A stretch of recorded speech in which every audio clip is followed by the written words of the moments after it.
Welcome home to USA Global TV and Radio, a place where dreams take flight, with authentic storytelling, diverse perspectives and meaningful conversations, where global stories unite and bridges are built beyond all borders. Discover world-class education, entertainment, hope and inspiration. Together, we're building bridges worldwide. Subscribe to our channel, USA Global TV. Download our app, USA Global TV. Be our guest or join our team. Visit usaglobaltv.com. Thanks to our founder and executive producer, Dr. Jacalyn Kerbeck. Music score by Yeffy Tang from Cloud Road Music. Voiceover artist Mike Porter. Creative direction by Paul Garcia. USA Global TV and Radio, your home for global connection. All rights reserved. This video and its contents are the exclusive property of USA Global TV and Radio. Unauthorized use, duplication or redistribution in any form is strictly prohibited. Hello. Have you ever wondered whether the person you present to the world is truly who you are or who you've learned to become? Welcome to Iconic Women. I'm your host, Dr. Jacalyn Kerbeck. Each episode, we introduce you to remarkable women whose courage, resilience, and purpose are making a positive impact in the world. Today, I am very excited and delighted to welcome Birgitta Visser, a soul empowerment coach, author, modern day mystic, and transformational guide to our program. She's joining us from Spain. Welcome to the program. Hi, Jacalyn. Thank you so much for having me. Thank you for being here. We were just chatting backstage, and people around the world can relate to this. It is hot. It is blazing hot. And we are doing our best under the lights to stay calm, cool, and collected. So thank you so much for taking the time to be here. Oh, thank you so much for having me. As I said to you, it's like nearly 90 degrees in my house. So I'd rather be running around naked, but I can't. We'd have to have that as an X-rated program then. But Birgitta, when people meet you today, they see someone who speaks about healing, empowerment, and authenticity. But every transformation started someplace, right? There was a beginning. So what happened in your own life that set you really on this extraordinary journey? Well, you know, prior to us being born, we ask for these experiences, right? We may not remember. And we're like, yeah, but I didn't ask for this. You know, why is this happening to me? No, it's not happening to you. It's actually happening for you. But sure, I mean, you know, my childhood started off really, really good, to be honest. And then when I was about 10 or 11, I was molested by a friend of the family. Well, it was really a business partner for my dad in Kuala Lumpur. And the 1980s, I always say, was a very different era to the world we live in now. So I didn't understand it, and I just kept it bottled inside. And then I lost my dad when I was 14. We just returned to Holland, and he had coronary heart disease. And so that was really tough. First time that I ever had a headache, and I couldn't understand that he was just boom, he was just gone. And then I had the bullying in high school because I was really skinny and, you know, 5'11", so one of the tallest kids in my class. And again, you know, from that point on, I already started like chucking away my lunch. And it's really weird, right? We are so conditioned to live a certain way, to act a certain way, and be a certain way. And I just, again, I kept everything bottled up inside. And, you know, fast forward, my mother put me on a modeling course just to crank up my confidence, because I was really walking around like the Hunchback of Notre Dame because I just didn't want to be seen. You know, getting to the classroom and there was a guy or a boy in the corridors, I would just take a different route. That was me. I had such a fear ingrained within me as a kid. And I carried that with me for a long time. But when I did the modeling course, there was a hairdresser there, and he said, oh, do you want to do a hair show? I thought, yeah, why not? You know, these days they'll use wigs, right? But I mean, I had hair to my shoulder nearly, and I got it into a pixie cut. And I felt horrible. I hated myself. I mean, I hated myself from, from when I was a teenager, gawky teenager with what I call I had gangly legs like a giraffe. And all I really wanted to do was disappear. And so after school, after high school, I mean, I did travel. I did some modeling, but it's not all that's cracked up to be. I mean, I was assaulted in the modeling industry as well, and that I carried that with me. Again, I carried that with me. I couldn't. I was living in New York at the time, and who was I going to tell? Nobody. It would be his word against my word. And I lost my stepdad when I was nearly 25. He had cancer, throat cancer. And my mom was leaning on me emotionally. And I had these friends, and I take total responsibility. But they got me into kind of like drugs for like 3 months. Yeah. And I blacked out as well. And it was one of these things where people just wanted to see me happy. If I talked about my stepdad, it was like I could talk about it for 2 minutes, and then it was like, okay, we don't want to hear it anymore. So yeah, 3 months, and like I said, I blacked out. I was still going to work, but it continued on. So everything just kept building up, and and even the relationships I was in were very, very dysfunctional. And then Jacalyn, we often wonder, why are they so dysfunctional? It's because we haven't poured that love into ourselves, right? We haven't accepted ourselves as we are. We haven't healed. And that was my problem. And I didn't understand that until many years later. I really had to hit rock bottom several times. And it's never nice to hit rock bottom. It really isn't, but sometimes it's really necessary so that you get that wake up call, like, hey, you know what? I'm worthy. Yeah, I'm worthy of living a better life. I'm worthy of that self-love. I carry value. Thank you so much for your transparency and for being brave, because I know every time we share our story, little of the past comes back up and we have to deal with it again. My question for you about what you shared, and for people who are maybe going through something similar, also a lot of trauma, how do we know when we have dealt with it? Whether we're sharing with other people or we're dealing with ourselves, how do we know when we are healthy, so to speak, when it comes to dealing with an issue like that? You mean once you've overcome it? Yeah, how do you know you've actually overcome it? Because sometimes it comes back to haunt us, right? Oh, I thought I dealt with that, but absolutely. That's why it's experiences go round and go in a spiral. So it does keep coming back because you have to heal on a deeper level.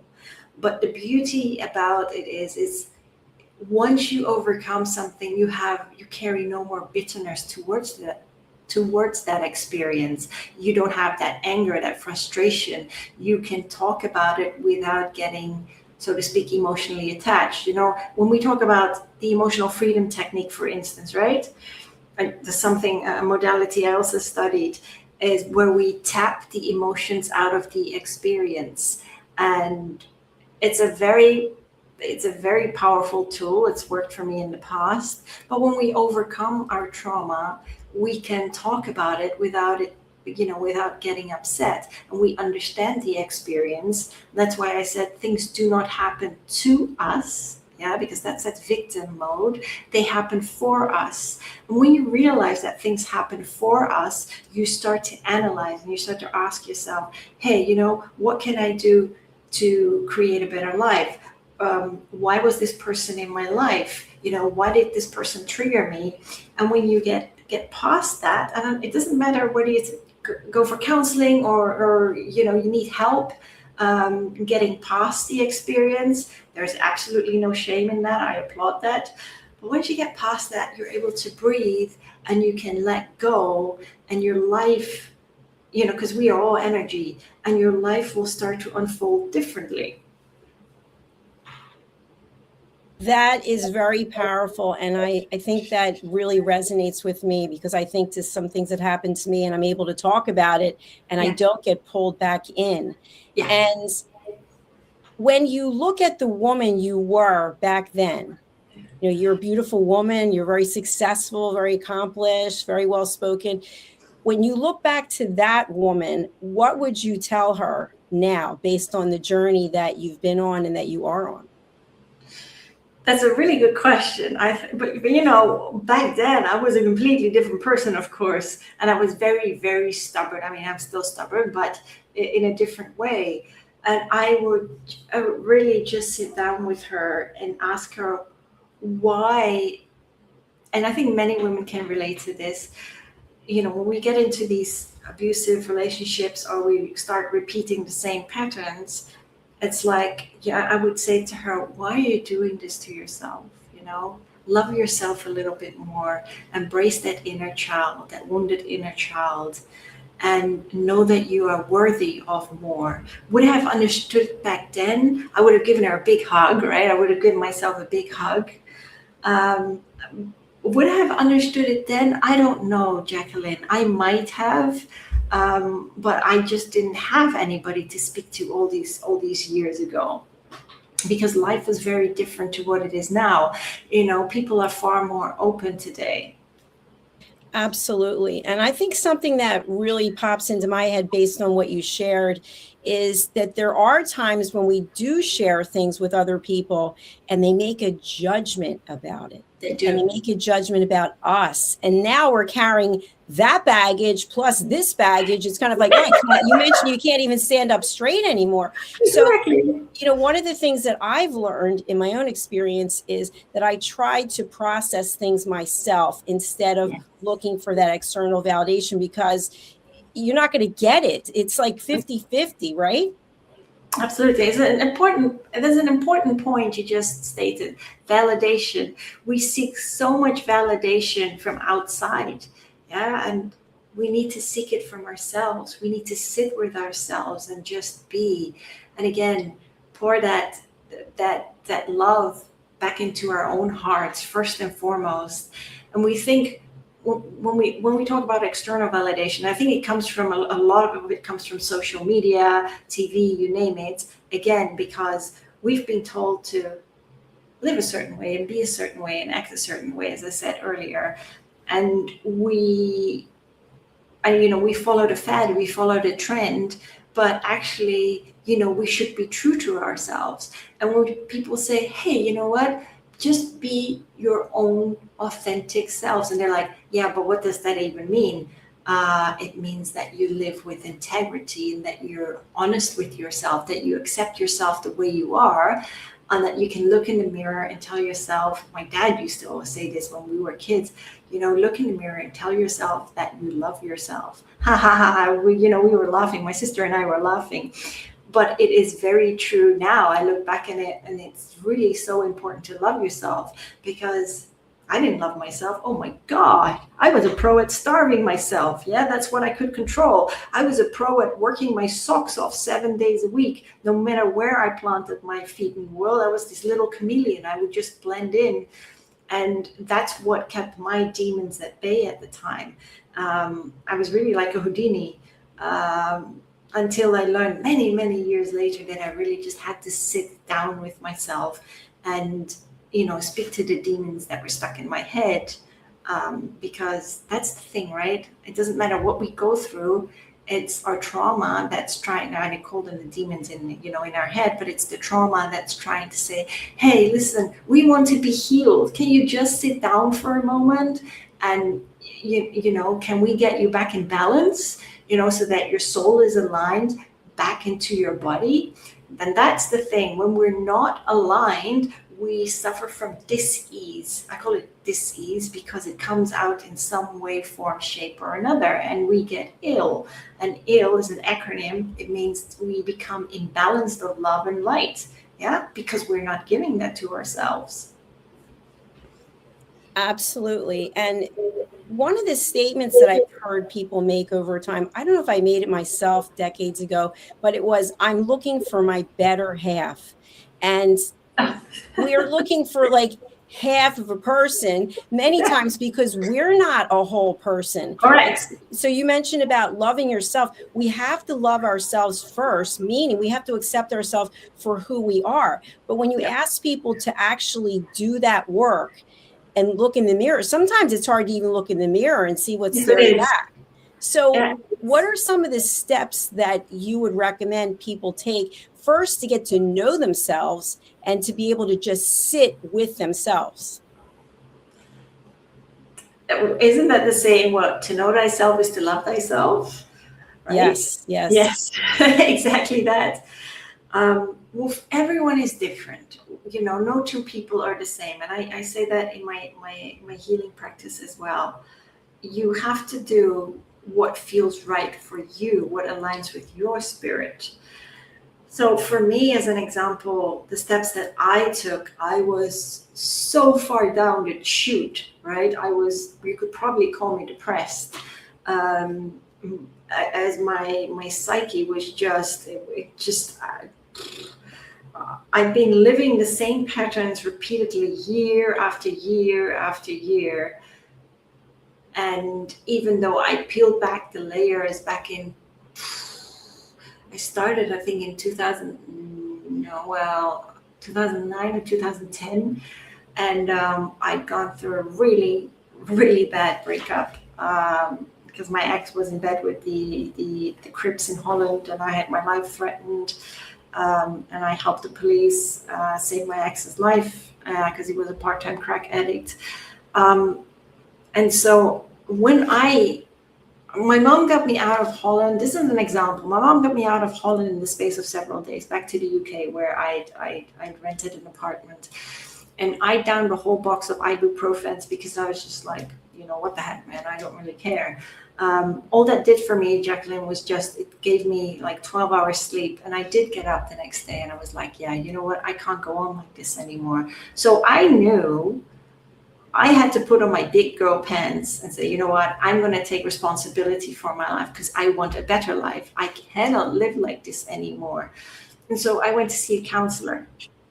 That was my first step. I went to see a counselor. The counselor didn't work for me because all she said was, hey, Birgitta, you're going to be fine. You're strong enough. So I had to do the research, and I rolled into Reiki. And I studied under this woman, but it was really that was my saving grace for that experience. And again, you have to do what aligns with you. This is something that worked for me. Now I'm at a point where when I go through experiences, because when we dive into 2026, it's a very transformational year for many, many people, for many women, not just women, but also men, but mostly women. And you just have to sit back and just be and really say, hey, you know what? I do deserve a better life. So what can I do to make these changes? Yeah, and just listen, just sit with yourself and just listen. And my mom, she always asks the universe for help, right? I do too, but she's always like, hey, you know what? Please help me with this and this. And it's really, I do that too, but it's really about waiting for the signs. And it can come in the form of anything. Sometimes it's like, what works for me and what happens to me is like, I'll find a penny, which I used to do in the UK, or I find a cent or 5 cents here in Spain. And it's like, catch your thoughts. What are you thinking? So whatever you're going through, it works differently for everyone. But honestly, just sit with yourself and ask yourself, am I not deserving of a better life? If the answer is no, that's okay, then you're not ready to heal yet. If the answer is yes, then ask yourself, okay, what can I do to improve my life? What can I do to overcome my experiences? What steps should I be taking? Thank you for sharing that.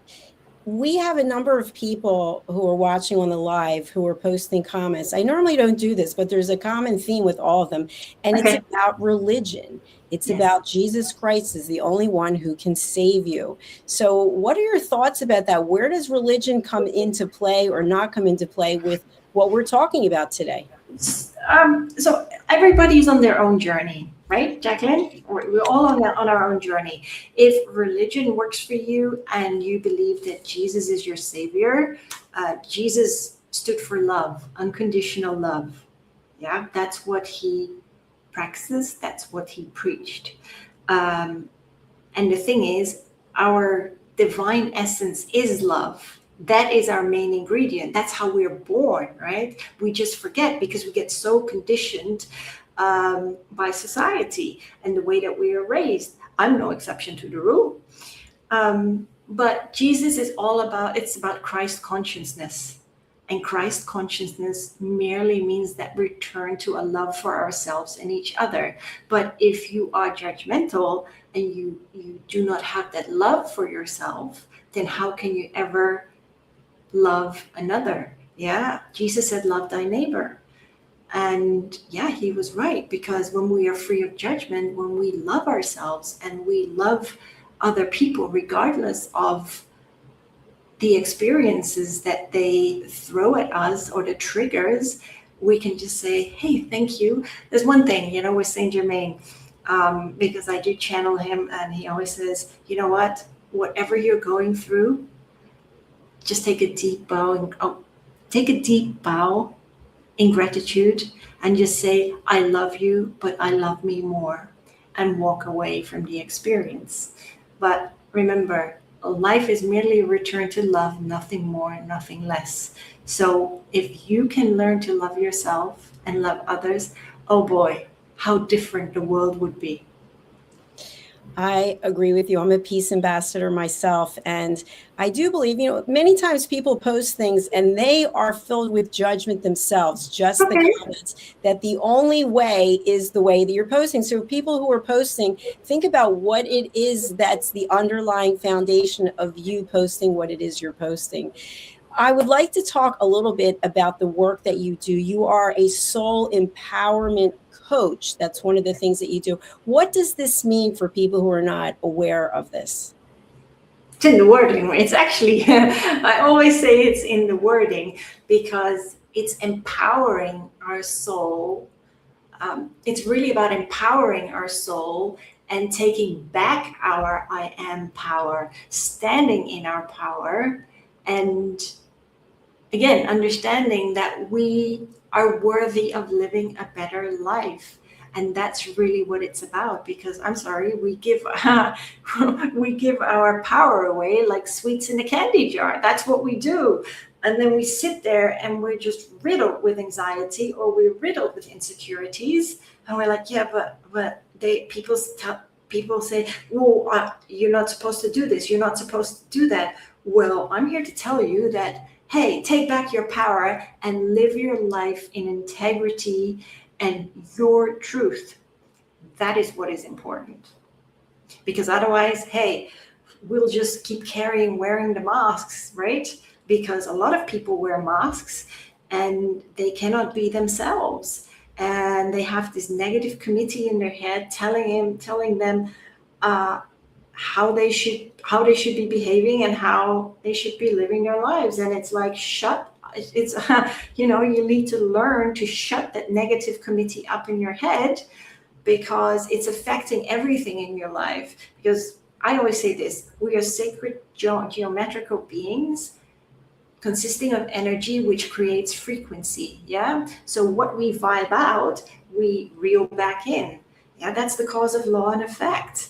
We are not just this organic blob, this body, this physical evidence. No, we're the light. We've got a soul that's in this temporary body. I call that a meat suit. Our soul is zipped up in here, and we are here to experience life. Very well said. Thank you. One of the things that I love about social media is, for example, you and I are connecting now, right? You're in one country, I'm in another. And so we have access to meet people we might never meet otherwise. But in so many ways, it's a negative because there's so much hatred and judgment. And instead of people taking the time to actually research something, for example, what we're talking about now might not resonate with anyone. Well, do some research. It's okay. Do your research before you just start labeling and become judgmental. Because to me, someone else said this, that's called ignorance, is before you actually do any research, making judgment. So I just want to applaud you for the work that you're doing. I really support what you're doing. I want to talk a little bit about the fact that you're also a channel and light language healer. What does this mean? Well, a channel, it's like, I started doing that. I mean, I attuned people for Reiki back in 2016 already, 2015, 16. And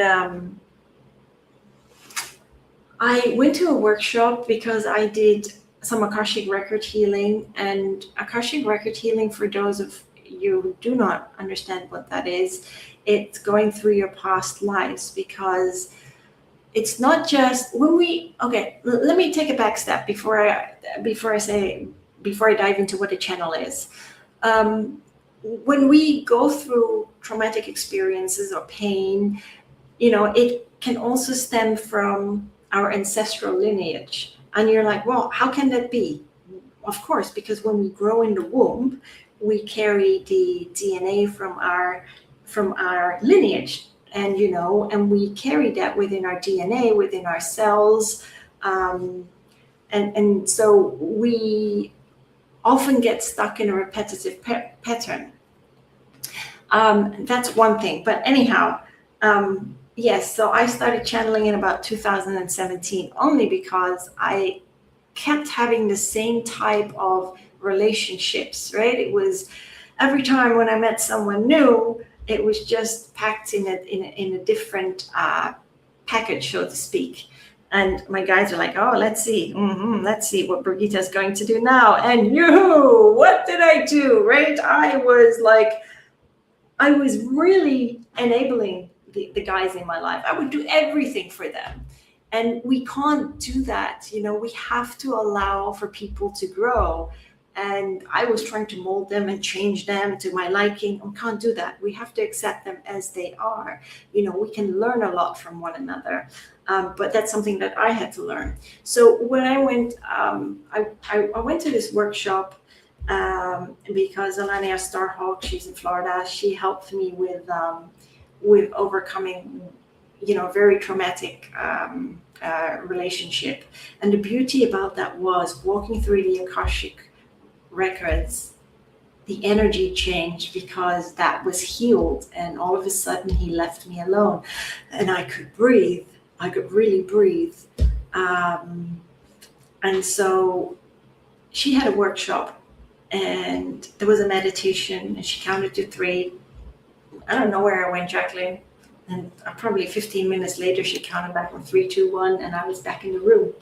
And there's one exercise that she gave because I was really upset. I was really upset during that workshop because everyone, they saw colors, they had messages, and I got nothing. But there's one beautiful exercise that she had, and that's how I got into channeling. And she said, when you're ready, just sit down with a paper and pen and just say to the universe, I'm open and ready to receive. Now, my mind was already shot to hell. So, I went home and I did precisely that exercise and it just started to flow for me. And it was really, when I look back and I still have it, it was in Old English prose. And then I started to ask questions and I was just sitting there, and I was just writing and I got the responses. Then I started using my cards, like the angel cards or the Ascended Master cards. And I just asked, is there anything that you can tell me? Or would you like to convey a message? Or can you tell me about a past life when you were on Earth?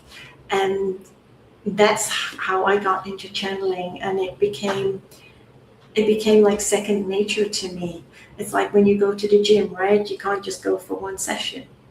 Yeah. You have to stick to it. You just have to stick to it. So that's how I started, and it was powerful healing for me too, because every healing modality I studied, it was also about healing myself. Absolutely. And what stands out for me from what you just mentioned is that curiosity and that openness to learning something new.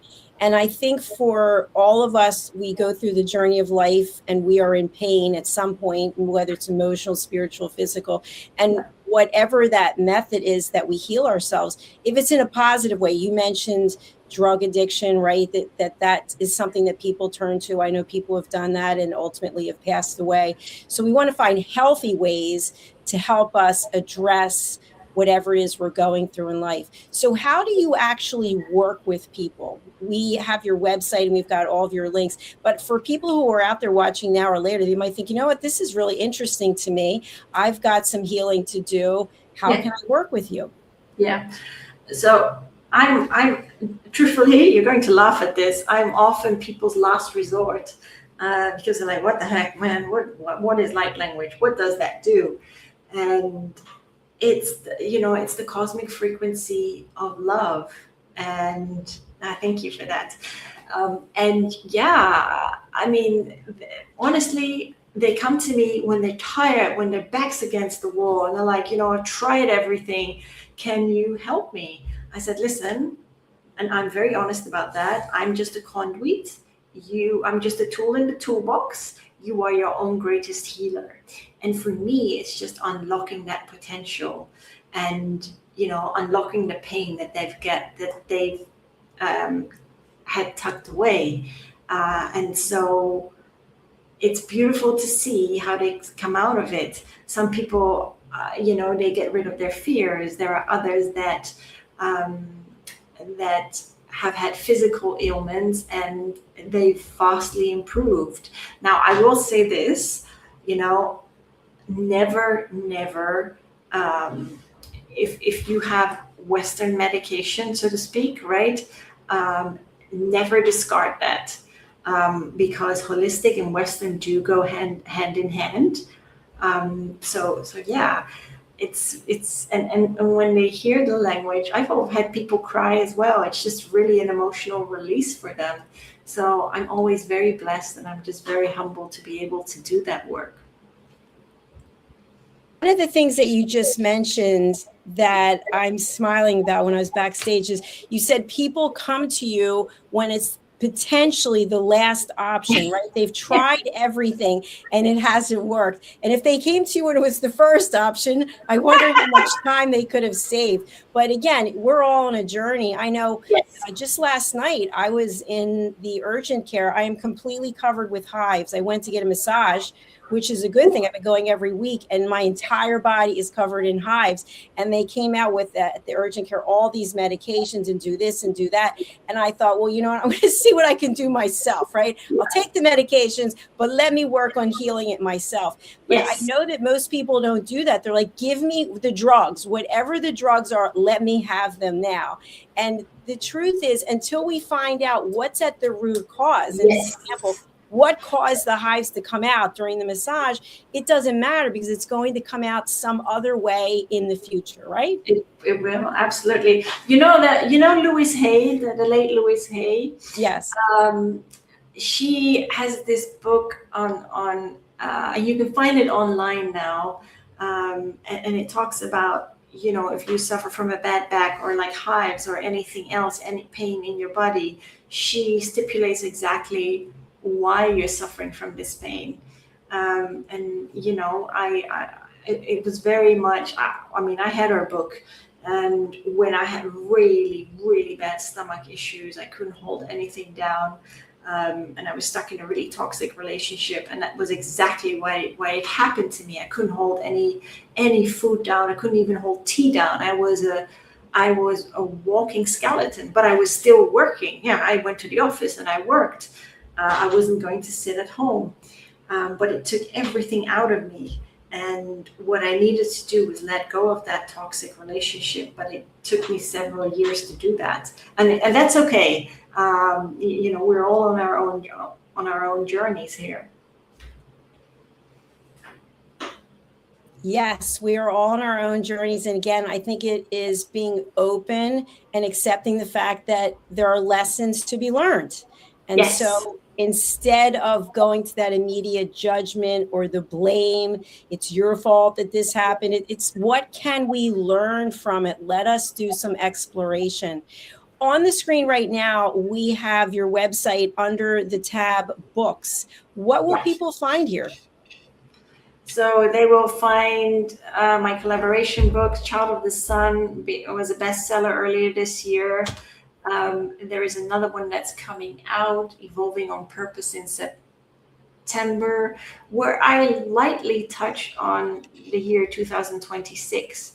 And because it's such a year of change and so much is happening, not just in the world, but also within us. And I call that within us because a lot of people are going through life-changing events. Even my whole life is falling apart right now. And I'm like, okay, yeah, fine. It's fine. Because I also know I'm going through a transition period, which is good because sometimes we just need to let go and, you know, shed our skin like a snake does and just rise from the ashes like a phoenix reborn. Yeah, there's so much beauty and transformation. So whatever, and so it's not on here yet that this book that's coming out in 2026, September 2026, the 26th of September. But yeah, so whatever you're going through, just embrace it, accept it, and ask yourself, you know what, no matter what is going on around me, let me sort out my own life. And that's the one thing, you know, we always look at the world around us, but it's like we need to look at our inner world and see how we can make the changes. Yeah, because when you make the necessary changes, you inspire other people to do the same. So that's that book. Becoming Authentically Me was my first book, but I'm rewriting that currently because it was way too long. It was like when you write your first book, you try and cram everything into it, and it's way too much information. I know, yes, for sure. So, but it was so healing. Every time I write, it's very, very healing. I mean, where I live in Spain, and I moved from one place in Spain to 2.5 hours south, and now I'm back up in the Costa Blanca area because I went through my ex from the US who had this drug problem in Holland. He came to Spain 2 years ago, and it was such a heightened experience. You know, he was working in my house remotely, and oh my goodness, he was I don't like the labels, but it's easier for people to understand. He was a narcissist. He had like 10 distinct different voices telling him how to live his life. And some of them told him to commit suicide. He took over my whole home. It was in such disarray. I was walking around and, you know, on eggshells. I was living and breathing and working in my study. You know, he took steroid injections. He converted GBH or GBL to GBH. It was like, you know, mental health is no joke. Okay, it isn't a joke, and I was walking around with this fear, but I needed to get over that because this was my home and it was my life, and I had done so much healing in the meantime, and he had done nothing of the sorts. You know, he gaslit me as well, and I'm glad I went through it. It wasn't fun at the time, but I had to kick him out of my house, and I did, and he procrastinated, and he smashed his laptop, a computer screen onto the porch, and he left with a volley of, well, he called me every name under the sun. And I had to cleanse my house, so I did that. I threw everything out that he had touched, and Yeah, it's one of these things where I needed to put on my big girl pants, and I went on a healing journey of ayahuasca and plant medicine. And that was really powerful for me as well. I mean, I needed to get the police involved because he came back, and I'm so glad it happened to me, because I could shut the door. I could, after 20 years, Jacalyn, I could finally shut the door on him for good. And when we talk about that experience, right, when you say everything goes in spirals, and so he did contact me several weeks ago, but I have no more attachment to him. I mean, I responded, and he just said, "Oh yeah, I treated you wrong." Okay, that was an apology. I said, "Listen, I appreciate you telling me this." And I said, I'm glad that you're doing okay. And then I got a really long email back, and I didn't respond because I have no more attachment to him. And I know I deviated away from my question, but this is also in my books where I talk about it. So we can overcome because we are worthy of more. And it took me a long time to pour that love back into myself and to just detach, knowing that I do carry value. And it's also about having that self-respect. Absolutely. And that is really a full circle. Yes. Yes. And I think stories are so important, because to what we started out with earlier today on this broadcast is that sometimes we have all these stories and we just keep them locked away. And we don't even have to share them with anyone else. We can write them down. We can say it out loud, but we have to process it. So I really admire you for sharing your journey with us. And I know your journey is literally just beginning. So I do want to highlight one comment that we have from somebody in the audience, David Thompson 3415. Our problems provide us with the opportunity to do amazing things. Yes, I love that. I love that. I love that. Thank you for the comments. So to me, it's all about gratitude and appreciation and leaving judgment at the door. So we have all of your links for people to reach out to you. Who would you like to contact you, and what's the best way for someone to do that? So if they want to contact me, the best way to do that is through my website. There's a contact form for that. Yeah. All right. And we have the link there in the show notes. So thank you very much. What would you like to close out the show with today, as we're talking about from trauma to spiritual awakening, for anybody out there in the audience who needs to hear this message? I think it's really important, you just touched on it, is to have gratitude for everything that you go through and not have that bitterness. I mean, I do not carry any bitterness to any of the characters in my life. It took me a long time to get there, but everything that we go through is just an experience. Yeah. The characters in our life are not here to taunt us. They may trigger us, but it's only because something needs to be healed and something needs to be released so that you can live a more enlightened life, so to speak, right? Because every time we shed that layer, so just live your life in gratitude for everything that you're going through, and make sure to pour that love back into your own hearts. I think that's the most important thing. Thank you very much. What a beautiful way to end our program today. And I really appreciate the opportunity to get to know you today and to just find out what it is you're doing. And I honor you. Thank you so much for having me, Jacalyn. Thank you. Bye for now. Bye.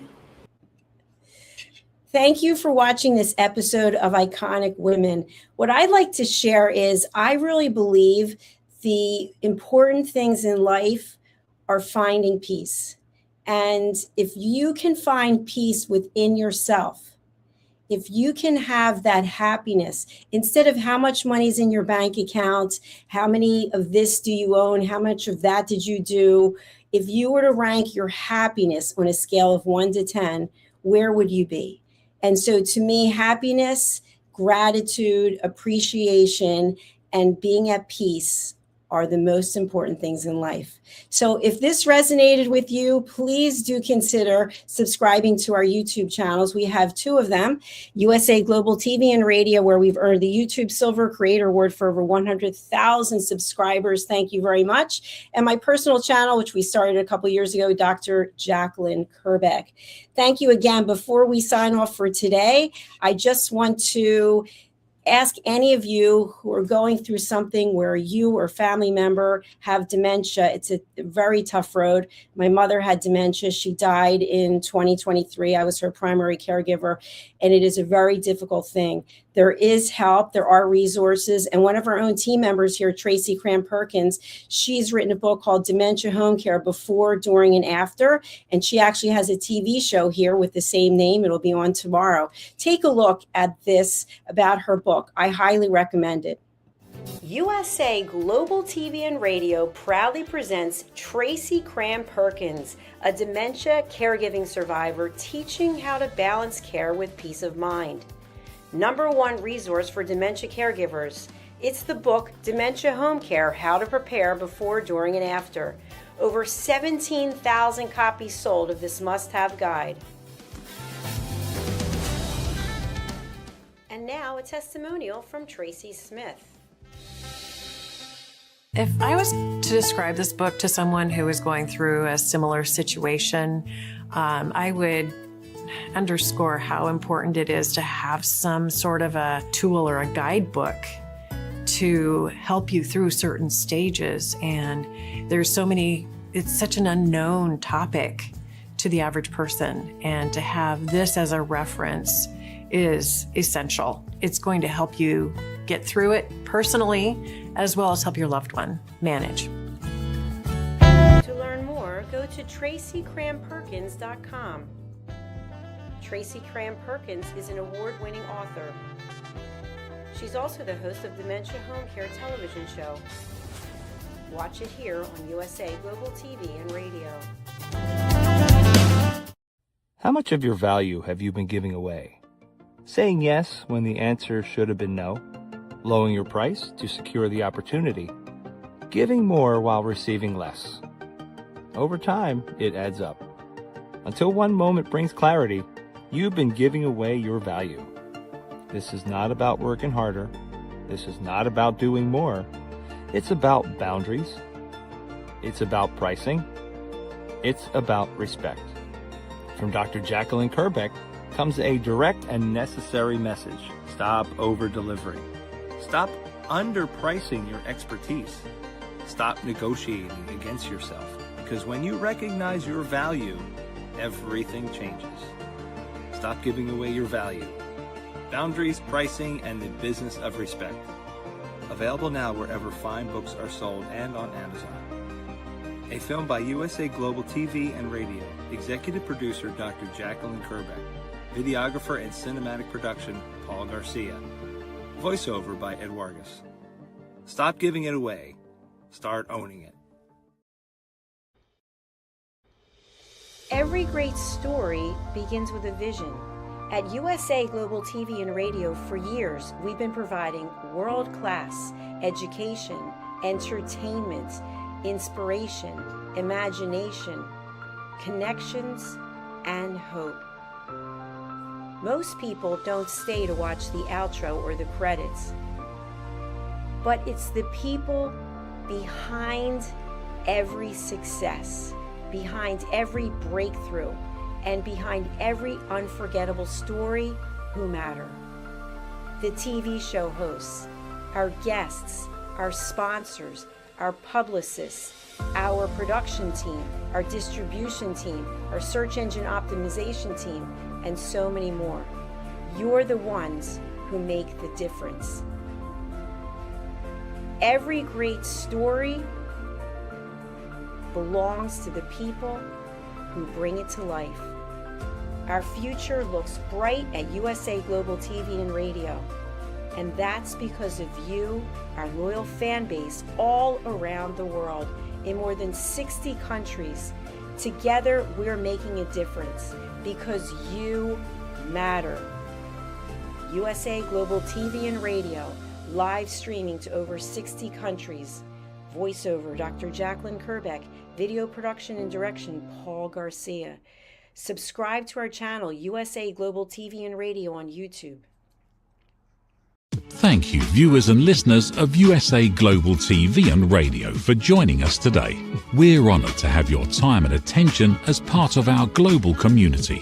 At USA Global TV and Radio, we believe in the power of authentic conversations, meaningful connections, and creating a world of possibilities together. Want to be part of something bigger? Join our team of elevated listeners at usaglobaltv.com, a space where your voice matters and your ability to listen transforms relationships. Stay connected with us across all our platforms for thought-provoking discussions, expert insights, and empowering stories. Subscribe to our channels at youtube.com/c/usaglobaltv. Follow us on social media and explore the endless opportunities we're creating for growth, learning, and inspiration. Together, we're not just broadcasting, we're building bridges and changing lives one conversation at a time. For inquiries, contact us at info@usaglobaltv.com. Produced by Executive Producer and Director Dr. Jacalyn Kerbeck. Voiceover by Mike Porter. Creative direction by Paul Garcia. All rights reserved. Visit usaglobaltv.com to view our full terms and conditions.